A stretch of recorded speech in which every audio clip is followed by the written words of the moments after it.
السلام عليكم. حد قال لي انت عمال تعمل فيديوهات 30 ثانيه ودقيقه وما بناخدش منك معلومه كامله. طبعا بغض النظر اني حاولت ادي معلومات على قد ما اقدر، وبغض النظر ان الريلز هي المحتوى الشائع دلوقتي خلاص غصب عنا، لكن انا متفائل جدا بالنوع ده من الفيديوهات الطويله اللي هتكلم بقى فيها براحتي، وهفصل في حاجات كتير جدا نفسي اتكلم فيها، وناخد كل حلقه من كواليس الاي ليرنينج حد نفصصه ونفعصه ونتعلم منه نجح ازاي، وكل حلقه لن تعدم دروس وتكنيكات وحركات تفيدك جدا في البيزنس بتاعك. وهبدا بابلكيشن حبيبي حبيبي حبيبي وهو دولينجو. دولينجو بدا 2011 على ايد 2 من المتخصصين في الكمبيوتر او في كليه كمبيوتر ساينس، ومن اول اسبوع وصلوا ل 100,000 مستخدم. اول ما اعلنوا عن الابلكيشن كان عباره عن حاجه اسمها كراود سورسنج، يعني الناس بيترجموا مقالات من على النت فبيتعلموا في نفس الوقت حركه مفيده اجتماعيا. يعني بداوا بقى يركزوا على احتياجات المستخدمين، وبداوا يعملوا الجيميفيكيشن، ودي الكلمه اللي هنكررها كتير جدا النهارده، يعني يحولوا التعلم للعبه، وده اهم درس هنتعلمه النهارده.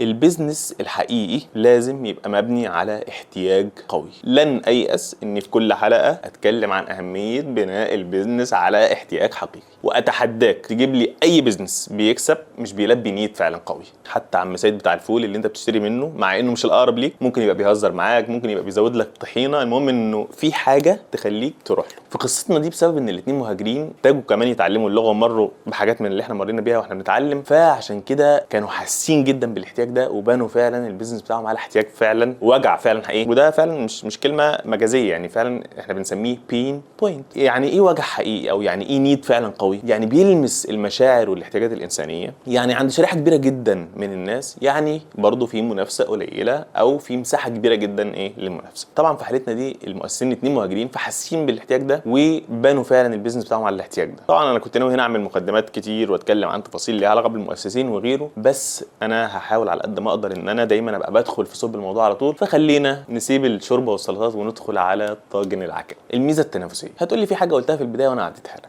ان الاحتياج لازم يكون عليه منافسه قليله. طبعا سوق زي تعليم الانجليزي زحمه جدا، برافو عليك. في الحاله دي لازم توجد لنفسك حاجه اسمها ميزه تنافسيه، وهنا يبدا اللعب حرفيا بقى مش مجازيا. موضوع الحلقه عن الجيميفيكيشن، او بالعربي التلعيب او اللعبه. ترجمه عجيبه شويه بس انا يعني ممكن استخدمها احيانا، وغالبا هقول جيميفيكيشن وانت خلاص عرفت معناها ايه. وده باختصار معناه ان انت تاخد عناصر المتعه والاثاره اللي في اللعب وتدخلها في سياقات تانية غير اللعب، ممكن تبقى ممله زي الشغل او التعليم او التسويق او غيره. طبعا بتضيف للحاجات دي عناصر وطريقه اللعب عشان تكون ممتعه ومحفزه، وهفهمكم كل حاجه ايه اكتر في البدايه. في سنه 2013 ابل اختارت دولينجو اب اوف ذا يير، فحصل طبعا قفزه نوعيه جدا في عدد اليوزرز من 5 مليون قبلها ل 25 مليون خلال السنه. فسالت واحد صاحبي على اي اساس ابل بتختار الابلكيشن اللي بيفوز، قال لي لازم يبقى فيه تجربه مستخدم ممتازه اللي هي اليو اكس، يعني لازم يبقى فيه فكره مبتكره او جديده، لازم يبقى فيه تاثير كبير جدا على المستخدمين، لازم استخدام ذكي للتكنولوجيا. طيب ما نحاول نغوص اكتر في الموضوع ده ونشوف الناس دي عملت ايه.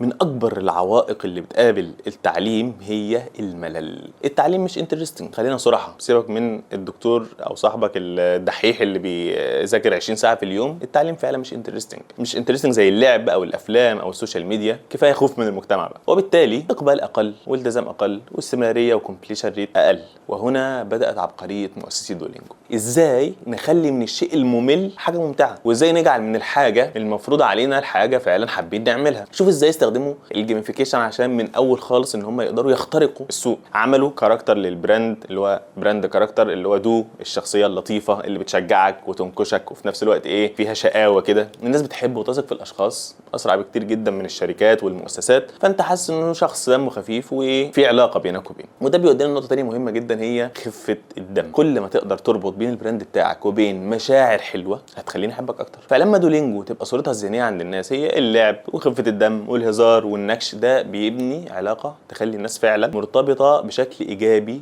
بشكل جميل بالبراند. عملوا حاجات في الابلكيشن تخليك او تحفزك ان انت تشير على السوشيال ميديا ومع اصحابك، وهنيجي اكتر للحاجات الجميله والظريفه اللي في الابلكيشن. العفويه. انا شخص بحب التلقائيه، اقدر التلقائيه، لان الصدق والواقعيه بتوصل للناس وبتقربك منهم. فعملوا محتوى كوميدي مع الموظفين وتفاعلوا مع المتابعين فولورز، لحد النهارده حتى بتلاقيهم بيردوا على الفولورز ومش عارف ايه على تيك توك وعلى الانستجرام. وعايز اقول لك في انسايتس كتير جدا بتتكلم عن ان الناس بتوجه اكتر ناحيه المحتوى التلقائي على حساب المحتوى المحنتف بقى او عايزين يهربوا من المثاليه الكدابه يعني. والحاجات الحقيقيه، وانا هعمل حلقه عن الموضوع ده، قريت كذا احصائيه الفتره اللي فاتت دي وكذا ريبورت بيتكلم عن ان الناس هيبقى المحتوى الاكثر انتشارا مثلا هو الستريمنج واللايفز والحاجات دي اكتر حتى من المحتوى اللي هو بقى المتصور في استوديوهات او كده. بعد كده اللعبه الثوريه اللي فرقت معاهم كتير جدا هي التحديات. تاني الناس بتحب الالعاب تحديات، عملوا في بدايه الابلكيشن تحدي تعلم 1000 كلمه في 30 يوم، فطبعا الناس اتحمست جدا واتفاعلت جدا وشيرت، فعملت انتشار فيروسي فايرال سبريد. لو قدرت تستفيد من المستخدمين كمسوقين هتبقى لقيت كنز، سواء بارضائهم وابهارهم او بمحتوى ظريف وكوميدي او بمسابقات او تحديات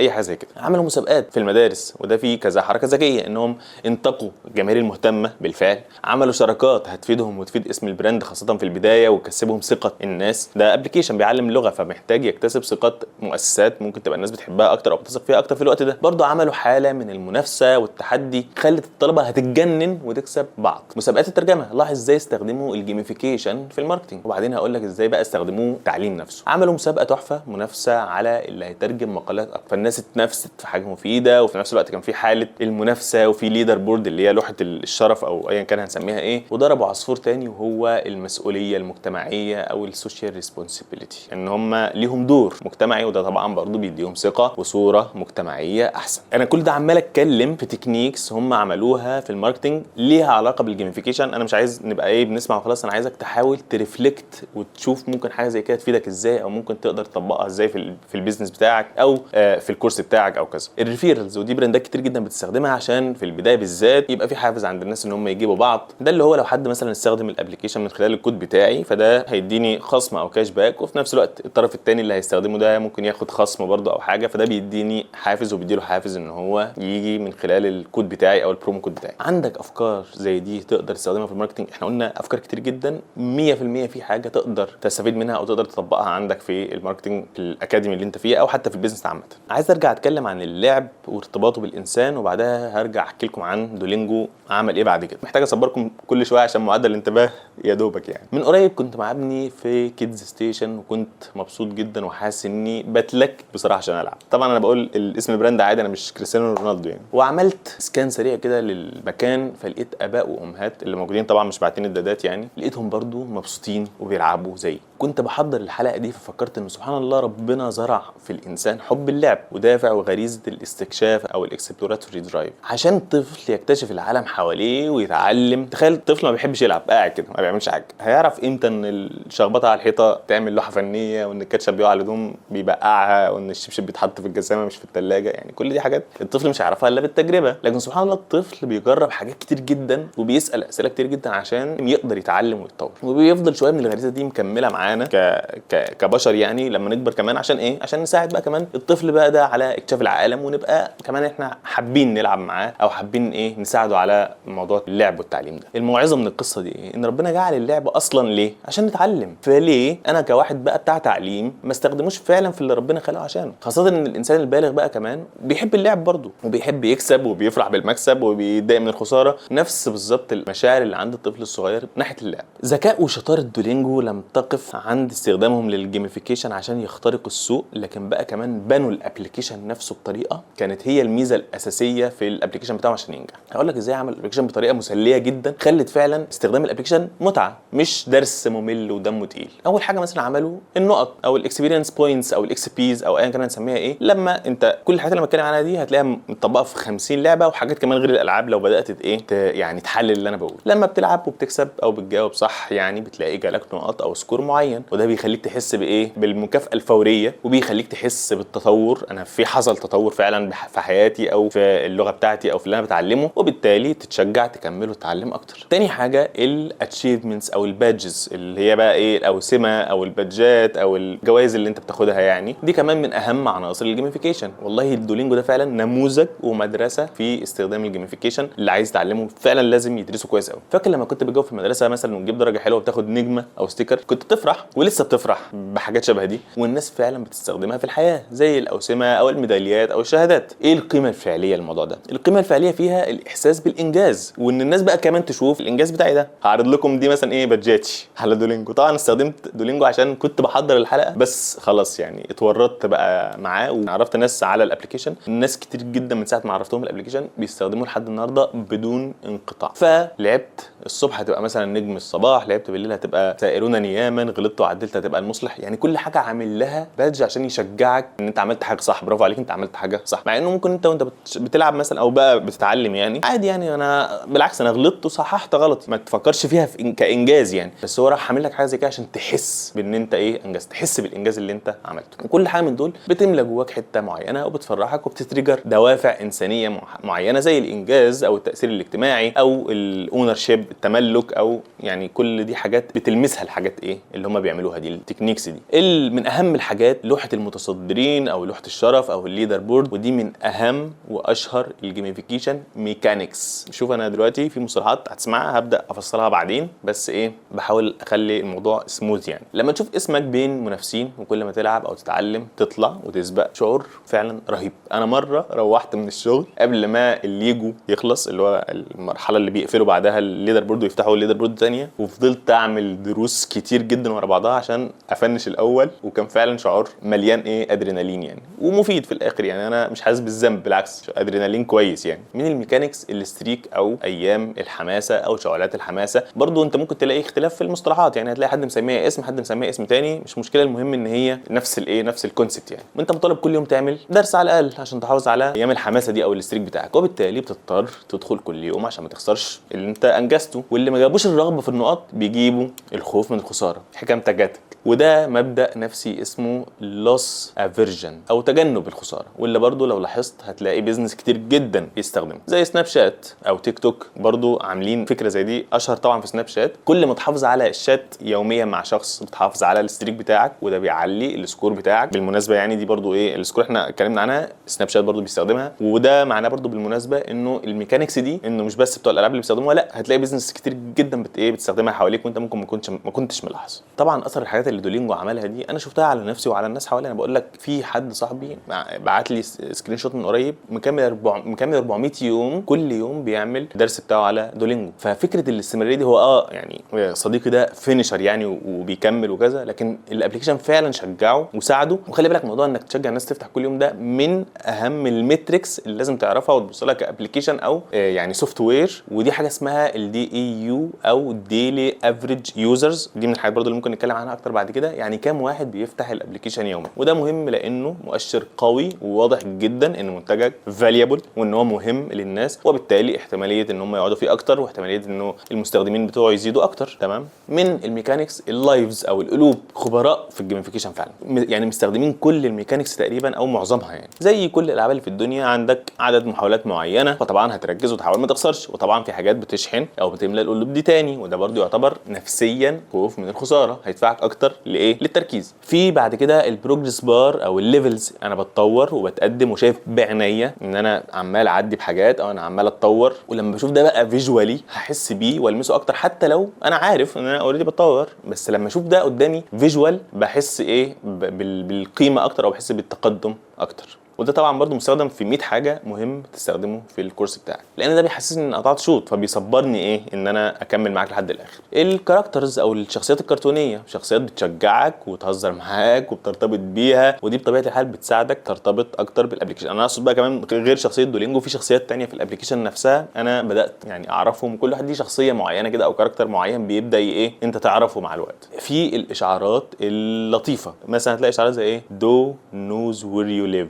تهديد يعني ايه بشقاوه كده، او just one quick listen today مثلا، او do remember this، يعني اللي هو ايه حاجات فيها نوع من العتاب، نوع من التهديد اللطيف. فالحاجات دي بتخليك ايه يعني تستلطف الابلكيشن وبتخليه في صورته الذهنيه في دماغك حلوه، يعني مش دمه تقيل. طبعا برضو احتمال ان انت تستخدمه لما تحس بكده اكتر. من الميكانيكس المهمه قوي المكافئات المفاجاه او الكاونت داون، اللي هي الحاجات اللي بتلاقي ساعات جالك اشعار معين في جائزه متاحه لوقت معين، وده طبعا طبعا اللي بيسموه بقى الفومو، فير اوف ميسنج اوت، يعني لو اخترت ما تفتحش هتبقى اخترت تخسر، فبراحتك. فكتير جدا هتفتح تعمل الدرس وتكسب الجائزه بس علشان انت مش عايز تخسر، ولو كمان الجائزه مجهوله ده بقى هيزيد فضولك اكتر. ولو سمعت عن سكينر بوكس اللي هو ايه التجربه اللي عملوها بتاعه الحيوانات اللي بيدوسوا على زرار بينزل لهم كل مره مفاجاه مختلفه، فده برضو تكنيك نفسي بيصير ان انت عايز ما تخسرش الحاجه اللي انت مش عارف هي ايه دي. فطبعا السلوكيات النفسيه دي هم دارسينها كويس قوي وبتنطبق على معظم البشر، وبالتالي لما بتستخدم في التعليم او السوشيال ميديا او غيره بتأدي اداء تحفه. دي بعض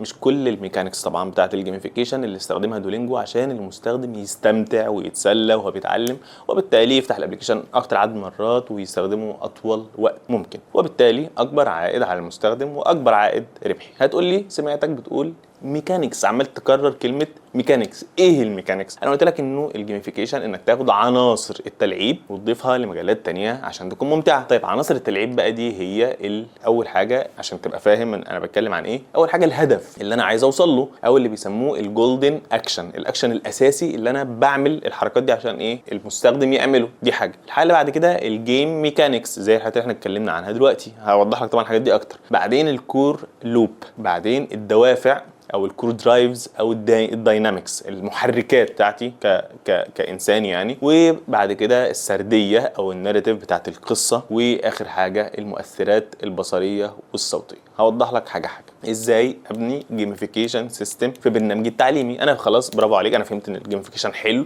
وممتع ومبسوط جدا بالكلام. عايز بقى اخد الكلام ده، وده انا برضو هبقى حريص عليه ان شاء الله طول الوقت، ان انا مش هبقى بحكي قصص وخلاص، لا انا عايز اخد بقى الكلام ده استفيد منه بقى كواقع. يعني مش لازم اخد كل حاجه بالتفصيل الممل يعني، بس على الاقل ابقى استفاد حاجه من الايه، من الكلام الجميل ده. طيب ازاي ابني جيميفيكيشن سيستم في الكورس عندي او الاكاديمي عندي او البيزنس عندي ايا كان؟ طبعا انا ما كنتش اتكلم في الخطوه دي عشان مش انترستنج انف، لكن فعلا مضطر عشان مهمه. محتاج قبل ما تحط الجيميفيكيشن سيستم تفهم المستخدم، او كمان لو متاح اي تقارير او انسايتس تبقى يعني قصدي لو انت عندك اوريدي تقارير او انسايتس عن المستخدم بتاعك وتبقى فاهم ايه مشاكله، ايه الحتت اللي فيها مشكله او اللي انت عايز تدفعه ان هو يعملها اكتر، ايه طبيعته، ايه دوافعه، ايه المشاكل الاساسيه اللي بتحصل له. لو عرفت كمان بقى الحاجات دي تبقى تقدر بعد كده تكستمايز حاجات انسب بكتير جدا ليه. لكن زي مثلا بيحضروا المحاضرات لكن ما حدش بيطبق، مثلا بيهتموا بالاكتيفيتي خلال السيشن لكن ادائهم في الكويزز وحش، بيحبوا او مهم يشتغلوا في جروب ولا كل واحد لوحده، وهكذا. انت بتحاول تشوف ايه المشاكل او الحاجات اللي انت عايز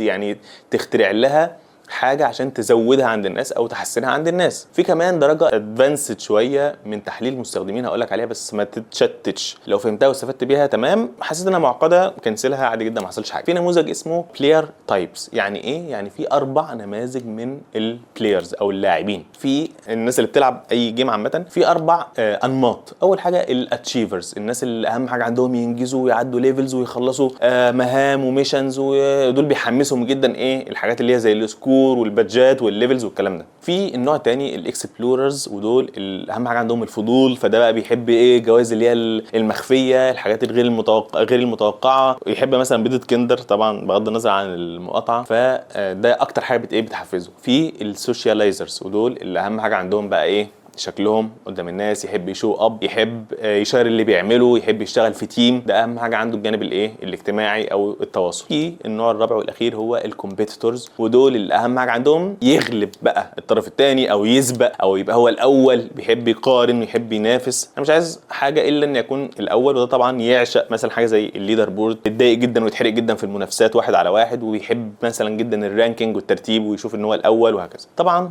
برضو لو انت عارف انا ليه بقول الانواع دي او الانماط دي، عشان لو انت عارف ان الناس اللي معاك في الكورس او الاكاديمي من نوع معين زي ده، هي تبقى بتركز اكتر على الميكانيكس اللي بتدفعهم او بتتريجر مشاعرهم. لو كل واحد لوحده تقدر انت عندك بقى السكيل يعني او القدره، عندك ابلكيشن مثلا كبير او حاجه، تقدر بقى تكستمايز حاجه لكل مثلا واحد على حسب التايب بتاعه او النمط بتاعه، دي هتبقى حاجه كويسه. طبعا لو تلاحظ انا عمال طول الوقت اتكلم على ليرز مختلفه من الامكانيات والتطبيق. يعني تقدر تاخد ابسط خالص تعمله، ممكن تروح مرحله اعقد شويه، ممكن تروح لمرحله ادفانسد اكتر. انا يعني استخدم المناسب ليك كصاحب بيزنس او صاحب اكاديمي او صاحب كورس او صاحب اي حاجه عايز تطبق فيها الايه الجيميفيكيشن. تاني حاجه، احنا كده اول حاجه قلنا ايه التحليل، ان انت تحلل الناس. دلوقتي انا بحاول اطبق جيميفيكيشن تاني اهو. اول حاجه حللت المستخدمين بتوعي، شفت هل عندهم، انا اوريدي عارف ان عندهم مشاكل معينه، هل عايز اديهم بوش لحاجه معينه، هل عايز احمسهم او احفزهم لحاجه معينه، هل ليهم تايب او نمط او بلاير تايب معين اقدر اعممه عليهم ولا اقدر اكستمايز لكل واحد حاجه. فده كده التحليل خلاص. تاني حاجه الهدف او اللي احنا سميناه الجولدن اكشن، الاهداف بقى اللي انا عايز احققها بناء على التحليل اللي احنا قلناه دلوقتي خلاص. يعني مثلا عايز الناس تذاكر وتفهم المحتوى، يبقى هعمل جوائز على درجات وترتيب معين. عايز الناس تفتح الابلكيشن كتير، يبقى عايز اعمل مكافآت ومحفزات تخليهم يفتحوا كتير. طب عايزهم يشيروا مع اصحابهم، يبقى هعمل مميزات تشجعهم يشيروا او يعملوا انفيتيشن لغيرهم. طب ممكن صحابهم ما يستجيبوش ليهم، يبقى هعمل مميزات تانية للي هيجي من الانفيتيشن، وهكذا. انا بحاول اشوف بناء على الجولدن اكشن ده، التحليل اللي انا عملته، بشوف ايه الجولدن اكشن اللي انا ممكن اعمله. يبقى اهم حاجه تبدا من الهدف، وده برضو حاجه انا غالبا هقولها في كل حلقه، انه كل ما تبقى مركز على الهدف، كل ما تبدا من الهدف، كل ما تصرفاتك هتبقى احسن ومور افكتيف. ما تدورش على الحاجات اللي شكلها حلو ومغري وانت مش عارف انت عايز توصل لايه او تحقق ايه من ورا كل اللي انت بتعمله. طبعا ما تختارش 50 هدف برضو، حدد اهم الحاجات عشان نكيب ات سيمبل. ما يغركش ان انا عمال اقول كلام كتير. استخدم زي ما قلت لك اللي ينفعك واللي تقدر تطبقه واللي تقدر تستخدمه. انا نفسي مش بعمل كل الحاجات اللي في الدنيا دي، قصدي لما باجي اطبق على اكاديمي معين او حاجه، انا بحاول اشوف المشاكل الاساسيه او احدد كام حاجه ونحاول نشوف ايه ممكن يبقى حلها ايه. تمام.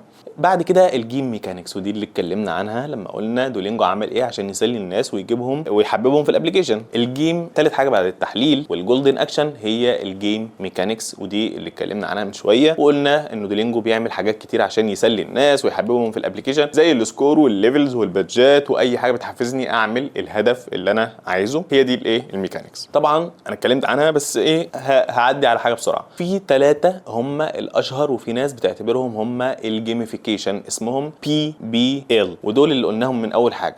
قلناهم اول حاجه في الميكانكس. كل حرف اختصار لي كلمه. بوينتس اللي هي النقط او السكور، بادجز اللي هي الاوسمه او البادجات، الليدر بورد ودي لوحه المتصدرين او لوحه الشرف. دول اهم 3 حاجات وفي ناس بس بتعتمد عليهم. وفي بقى حاجات تانية زي ما قلنا البروجريس بار، الانلوكس والليفلز، القلوب والمحاولات، المكافآت المتغيره، كل دي حاجات احنا اتكلمنا عنها. في كمان حاجات زي التنافس او التحدي، كل ما يبقى في عقبات او وحوش او منافسين وانت بتتغلب عليهم وتكسب، فدي حاجه برضو حافز رهيب وتريجر البلاير اللي هو بيحب المنافسه. من الحاجات البلاير دريفن ايكونومي، ان انت يبقى عندك تحس ان انت في اللعبه عندك بقى بيزنس او عندك املاك او عندك كذا، وده برضو بيتريجر نوع معين من الناس. في التيمز، لو تقدر تضيف تيمز او تقدر تستخدم ده، وده احيانا بيعمل شعور اكبر بالمسؤوليه والالتزام، وبيحفز ناس كتير جدا برضو ان هي تستك في الحاجه اللي انت بتعملها. كنت بلعب لعبه من فتره كده، الجيم فيها بيبقى حوالي 20 دقيقه يعني، بس لو بدات بحس ان انا في رقبتي ناس وان انا مضطر خلاص ايه اخلص الجيم، حتى لو في حاجه تانية بضطر ان انا اكمل الجيم معاهم، لانه بحس بنوع من الايه من المسؤوليه. بحس ان دي حاجه ممكن تبقى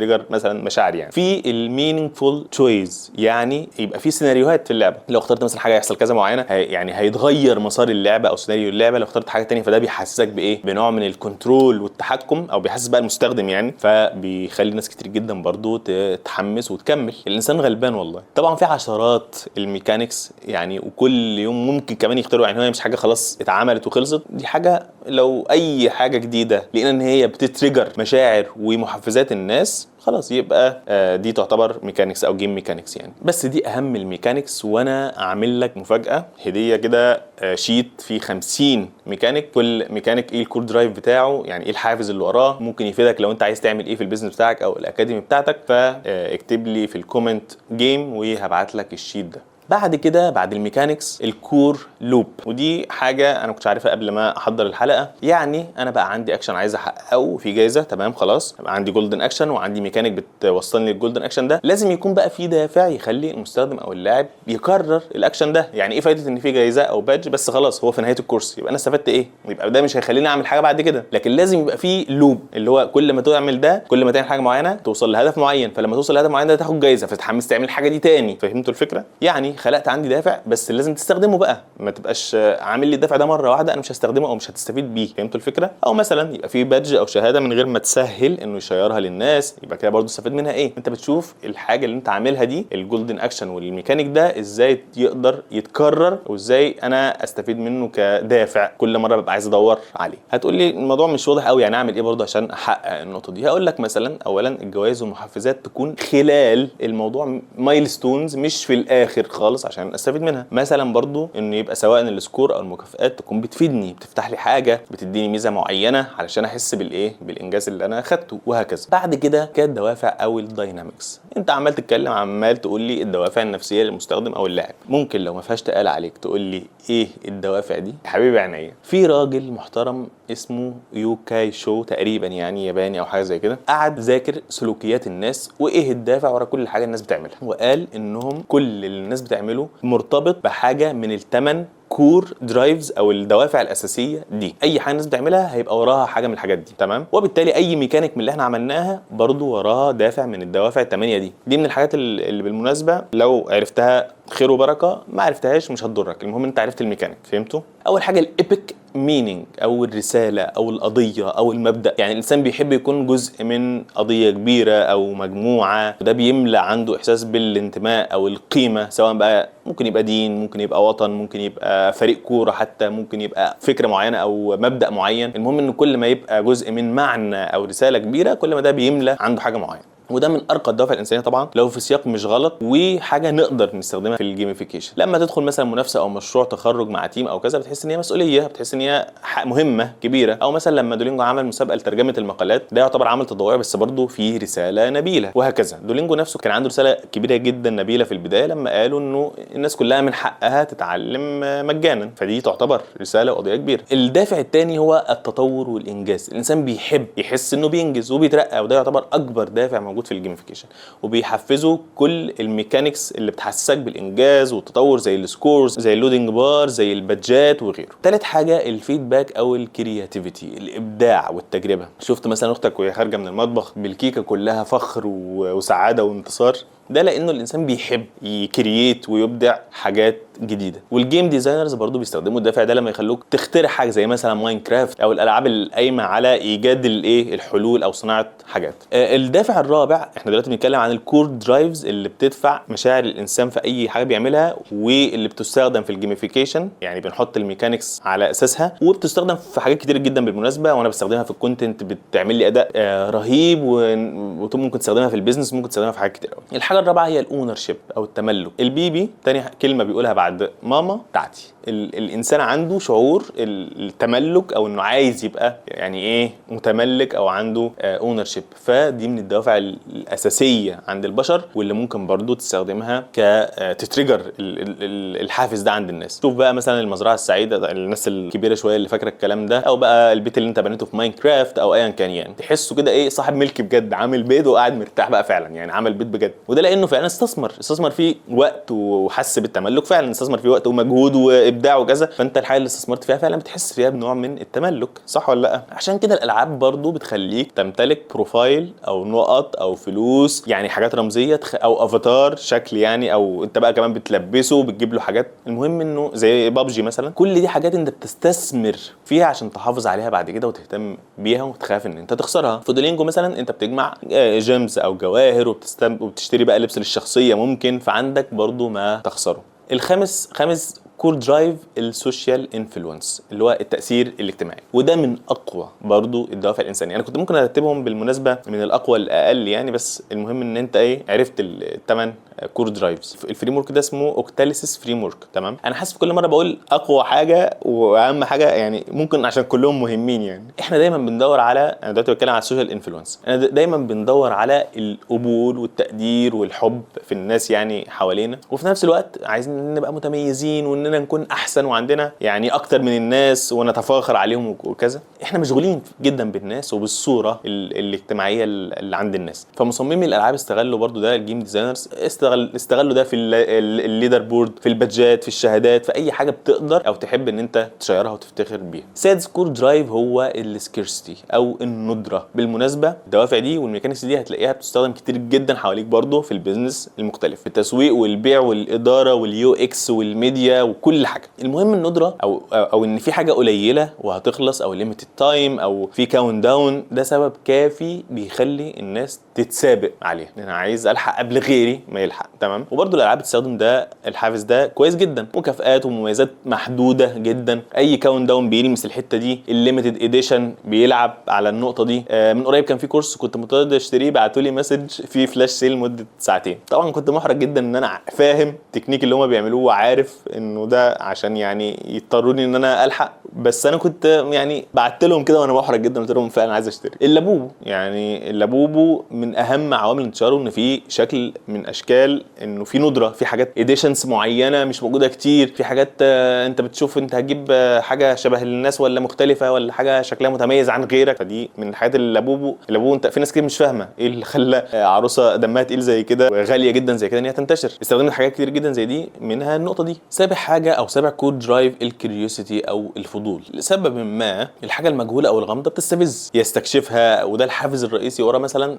حب القصص. ومن اهم الدوافع اللي بيستخدمها الناس الخبيثه بتوع السوشيال ميديا عشان تقضي عمرك تسكرول على السوشيال ميديا. وبيستخدم برضو في الالعاب، يعني في الجيمفيكيشن، في التعليم، في شكل بقى دروس مقفوله هتتفتح لو وصلت لحاجه معينه، او الميستيريوس بوكسز اللي هي الصناديق الغامضه او المفاجآت اللي مش معروف هي ايه. دي برضو حاجات بتتريجر حته ان انا الحاجه المجهوله دي بتثير الناس، يعني ان انا خايف من الخساره. تامن واخر حاجه في الكور درايفز اللوس او الافويدنس او الخوف من الخساره. في ناس كتير جدا الدافع الاساسي عندها هو الخوف ان هو يخسر. شفت مثلا لما عمك استثمر مع الراجل النصاب والناس كلها شايفه انه نصاب، هو مصر يكمل معاه عشان خايف من الخساره، خاصه بقى بعد ما استثمر كتير فعلا في حاجه زي كده. وانت ساعات بتكمل روايه او مسلسل مثلا لمجرد ان انت شفت 3 حلقات فمستخسر تضحي باللي عملته، وده برضو اللي بيخليك تحافظ على علاقه منتهيه عشان استثمرت فيها جزء من عمرك. طبعا ممكن تستخدم بطريقه كويسه وممكن لا. بتستخدم مثلا في الالعاب ازاي او في الجيمفيكيشن ازاي؟ الاستريك اللي بيقول لك انت بقالك كام يوم مكمل، فلو انقطعت هتخسر كل اللي انت عملته، فانت طبعا متورط ان انت تكمل. هتقول لي انا غلطان اني سالتك عن الدوافع، بس ما تقلقش، انت مش محتاج برضو تعرف كل ده. كفايه الجيم ديزاينرز عارفينه، كفايه بس ان انت تفهم الجيم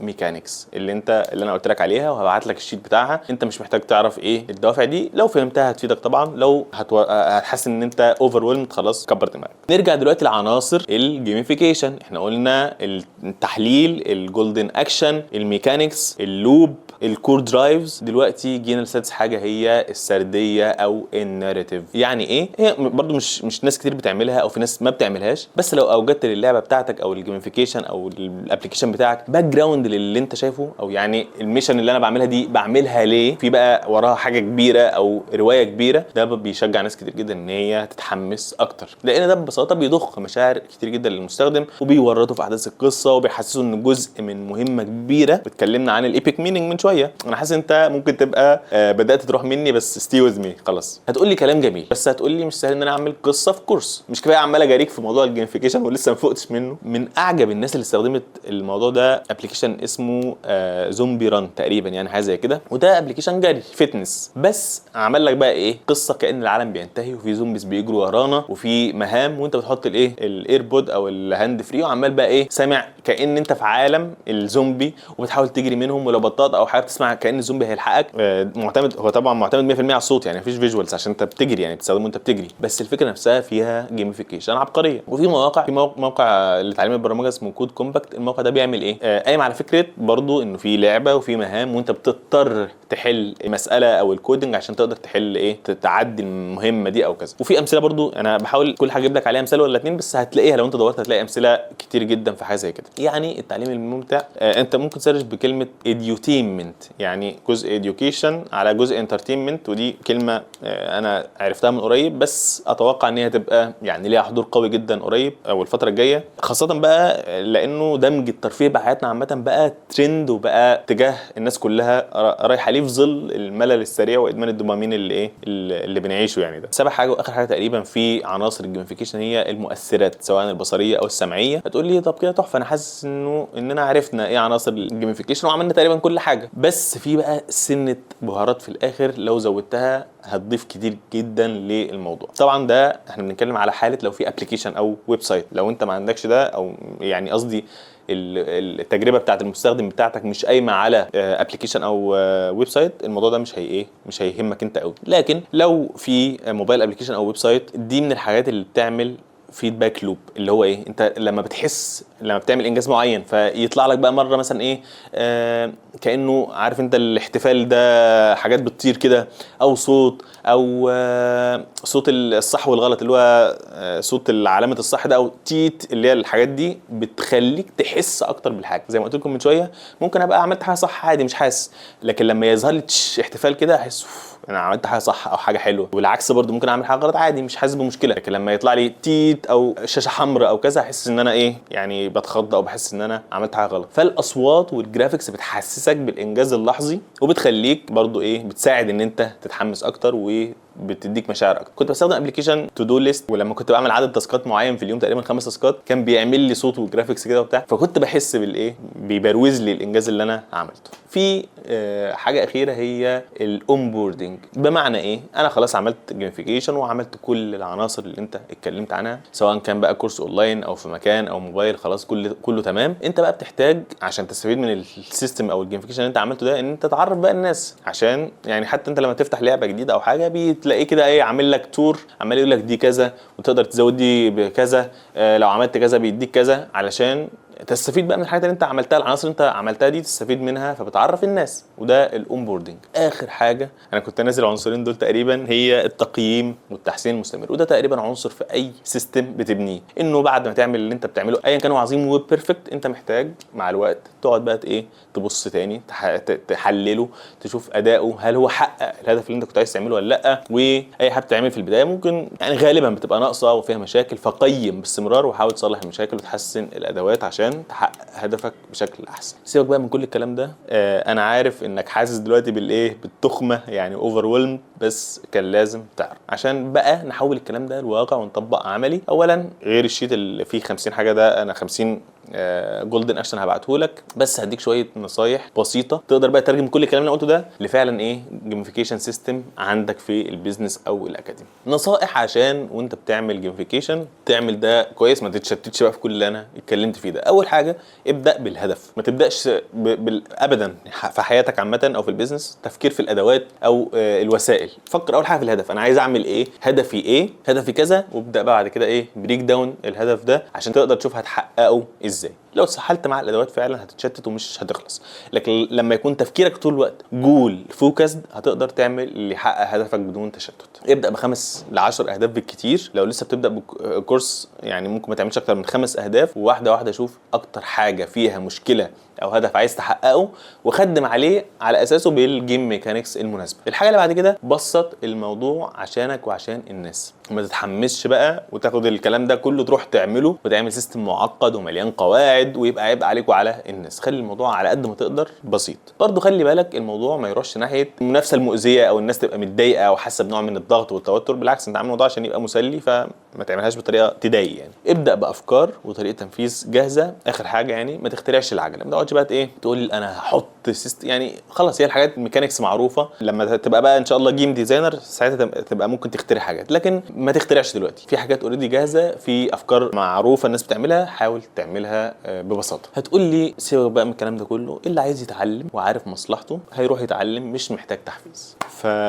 هسقف لك واقول لك اتفضل، دي جايزه اطيب حاجه اتقالت النهارده. طبعا انا سمعت الكلام كتير جدا وحاجات كتير جدا وردود كتير جدا شبه ده، انه اللي عايز يتعلم هيتعلم، واللي يشوف كورسه ينفع نفسه. لكن ده غلط بنسبه 100% مش 99%، لانه البشر ليهم طبيعه معينه. لو ما راعيتش الطبيعه دي في اهم تعامل، في اي تعامل معاهم والبيزنس، سواء تسويق او بيع او تعليم او غيره، تبقى بتتجاهل مش حاجه مهمه، تبقى بتتجاهل تكوين الانسان نفسه واساس الانسان، خاصه في زمن يعني الانسان تعظم شعور الانسان بنفسه ومشاعره واحتياجاته، بقى ليها وزن اكبر بكتير جدا من الاول. يعني عجبني احمد رشاد بتاع بيزنس بالعربي مره بيقول انا بقرا في علم النفس اكتر من البيزنس. فعلا انت محتاج تفهم الناس وتراعي مشاعر الناس اكتر من ان انت تقعد بقى تفهم بيزنس او تفهم المنتج بتاعك. انت محتاج تفهم الناس اكتر. لو فهمت الناس وحاولت تراعي الناس في اي حاجه انت بتعملها كبيزنس، انت هتبقى انجح من اي حد تاني. وانا نفسي قعدت فتره ما بهتمش بتسويق الحاجه اللي انا بعملها. لو انا بحس انه خلاص طالما الحاجه اللي انا بعملها مفيده او مهمه، خلاص انت المفروض تبقى اوريدي فاهم ان دي حاجه مفيده ومهمه، فخلاص تهتم بيها. بس طبعا ده غلط 100%. انا كنت غلط 100%. طالما ما عملتش برزنتيشن شكلها حلو وحاولت تعرض فكرتك بشكل حلو وانترستنج، للاسف مش هتلاقي نفس الاقبال لو عملت ده. فمش لازم اجمل الكلام ولا لازم اعمل حاجات تساعد الناس ان هي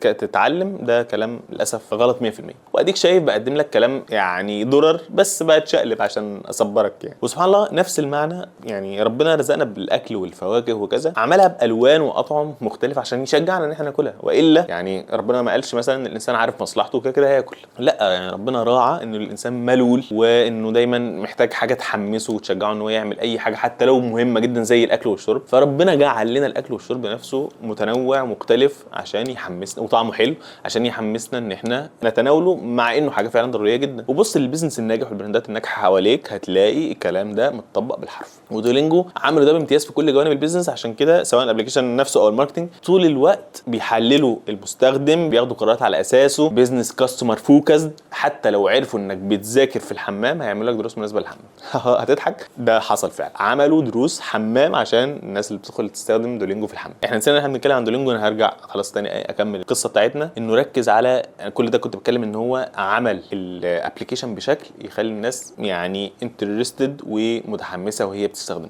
خلاص يبقى ركز على نفسيه الناس. مع الوقت اوجد ميزه عن كل اللي بيعملوا نفس الخدمه في السوق. قدم منتج مفيد وفي نفس الوقت ظريف ومسلي يساعد اليوزر انه يستخدمه اطول وقت ممكن. دولينجو وصل ل 960 مليون تحميل، يعني مليار تقريبا. منهم 10 مليون paid subscribers يعني بيدفعوا، 10 مليون بيدفعوا وحوالي 950 ما بيدفعوش. الديلي اكتيف يوزرز في 2025 كان حوالي 52 مليون، يعني في 52 مليون واحد بيفتحوا الابلكيشن يوميا. احنا شرحنا بقى الديلي اكتيف يوزرز الدي اي يو، يعني ركز معايا الله يبارك لك، عدد الناس اللي بتفتح الابلكيشن يوميا. طيب العجيب في ايه؟ انهم شغالين بقى كمان على تطوير الموضوع وتحسينه، كانهم بيخسروا طول الوقت، عمالين يحللوا سلوك المستخدم، ولدرجه انهم عملوا الاف الاي بي تيست. عارف يعني ايه اي بي تيست؟ يعني انه محتارين بين حاجتين، عمالين نجرب ده احسن ولا ده، خلاص عشان عمالين ايه طول الوقت، ده احسن ولا ده، طيب ده احسن ولا ده، عمالين طول الوقت ايه يحسنوا. لدرجه انه عرفت ان هم عملوا اي بي تيست على النوتيفيكيشنز، حتى اللي هو مثلا ايه جربوا انت ما خدتش الدرس بتاعك النهارده، او دو ميس يو، او انا بفتقدك، فايه الاحسن؟ فلقوا انه التاني ده اللي فيه مشاعر ده بيجيب مع الناس اكتر، فبقوا بيستخدموه. انتوا فاهمين؟ بيعملوا اي بي تيست على اصغر، انا مره مش عارف تقريبا حاجه غير دولينجو يعني سمعت من قريب حد بيعمل اي بي تيست على انا هخلي الكلمه دي لونها احمر او لونها، طبعا الكلام ده بعد شوط كبير جدا من الاي بي تيست، يعني وصلوا ان هم عمالين يحنتفوا في حاجات صغيره جدا. بس طالما خلاص انا اوريدي اتاكدت من معظم البراكتس اللي انا بعملها، اقعد بقى اجرب في حاجات تانية طول الوقت، ابقى عمال اعمل اي بي تيست. تمام. وكمان بقى عندهم خطه، كلام عن دولينجو دلوقتي، عندهم خطه طموحه جدا الفتره الجايه ان هم يوصلوا ل 100 مليون ديلي اكتيف يوزرز. عارف بقى يعني ايه؟ عايزين يعملوا يحسنوا تجربه المستخدم المجانيه اكتر، عايزين يشجعوا الناس يعني اكتر ان هم يستخدموا الابلكيشن مجانا، عشان لاحظوا انه ما بقاش في ناس كتير جديده بتفتح الابلكيشن او بتستخدمه. فانت طبعا عدت لي لما قلت لك من شويه انه في 10 مليون بيدفعوا و950 مليون ما بيدفعوش. بس بقى دلوقتي هتنفجر، اللي هو الناس دي مجنونه ولا هواه ولا ايه بالظبط؟ في 950 مليون انسان بيستخدموا الابلكيشن مجانا وعايزين يزودوهم. ايه الهبل ده فعلا؟ لكن مش هم اللي هو، صدقني كل ما توسع قمه الفانل، عارف طبعا فكره الماركتنج فانل، كل ما توسع قمه الفانل هتزود عدد اللي بيدفع في الاخر. يعني لو في هم دلوقتي مثلا عندهم مليار مستخدم، فمنهم 10 مليون بيدفعوا، لو المليار دول بقوا 5 مليار مثلا، هيبقى ال 10 مليون دول مثلا 40 او 50 مستخدم بيد. فدي الفكره، ان انت كل ما توسع عدد الناس اللي بيدخلوا من البدايه مجانا حتى، هيزود عدد الناس اللي بتشتري في الاخر. هتقول لي ماشي بس عدد كبير جدا برضه مجانا، انا كده بخسر، او انا يعني مش مرتاح ان كل الناس دي تبقى بتستخدم الابلكيشن مجانا. وده اللي اصحاب بيزنس كتير جدا محتاجين يتعلموا، ان هم يقدروا يضحوا، او ان هم يقدروا يعملوا حاجه مجانا، او ان هم يقدروا يدوا جزء من اللي هم بيقدموه بدون فلوس، عشان الناس تدوق اللي انت بتعمله، عشان الناس تتشجع تكمل معاك او تتشجع تدفع لك. لكن ناس كتير جدا عمرها ما هتدفع لك وانت مش بتديهم حاجه مجانا. وده طبعا برضه بنلاقيه بيستخدم كتير جدا. برايسنج ميثود ده اسمه بريميوم، اللي هو جزء فري وجزء بريميوم، عشان تدوق المجاني وبعد شويه مع الوقت تحس انه في حاجات بقى مدفوعه محتاج تستخدمها او كذا، فبتستخدم. يعني الجزء المجاني بيعرفك قيمه الخدمه دي وبيحببك فيها ويعودك عليها، خلاص انت اتورطت. بعدين بقى بيعرفك ان في حاجات تانية ناقصاك، وان الجزء المدفوع ده هيلبي لك الحاجه دي. انا طبعا ما كنتش متخيل ان انا اقعد كل ده في الحلقه، يعني الموضوع قلب كورس يعني حرفيا. انا ما شفتش حاجه عربي بتتكلم عن الجيمفيكيشن بالتوسع والشكل التطبيقي ده، فاتمنى ان ده يكون مرجع للناس المهتمه بالموضوع. ممكن تقول لي ايه اكتر حاجه بتفكر فيها، لو عندك سؤال حابب حتى نتكلم فيه بعد كده في نقطه الجيمفيكيشن دي. واستنوا ان شاء الله حلقه جايه وقصه جديده ملهمه في كواليس الاي ليرنينج. وما تنسوش البي دي اف او الشيت اللي قلت لكم عليه اللي فيه الجولدن اكشن وممكن نستخدمها ازاي، اكتبوا لي في الكومنت الجيم عشان ابعته لكم. وان شاء الله اشوفكم على خير، مع السلامه.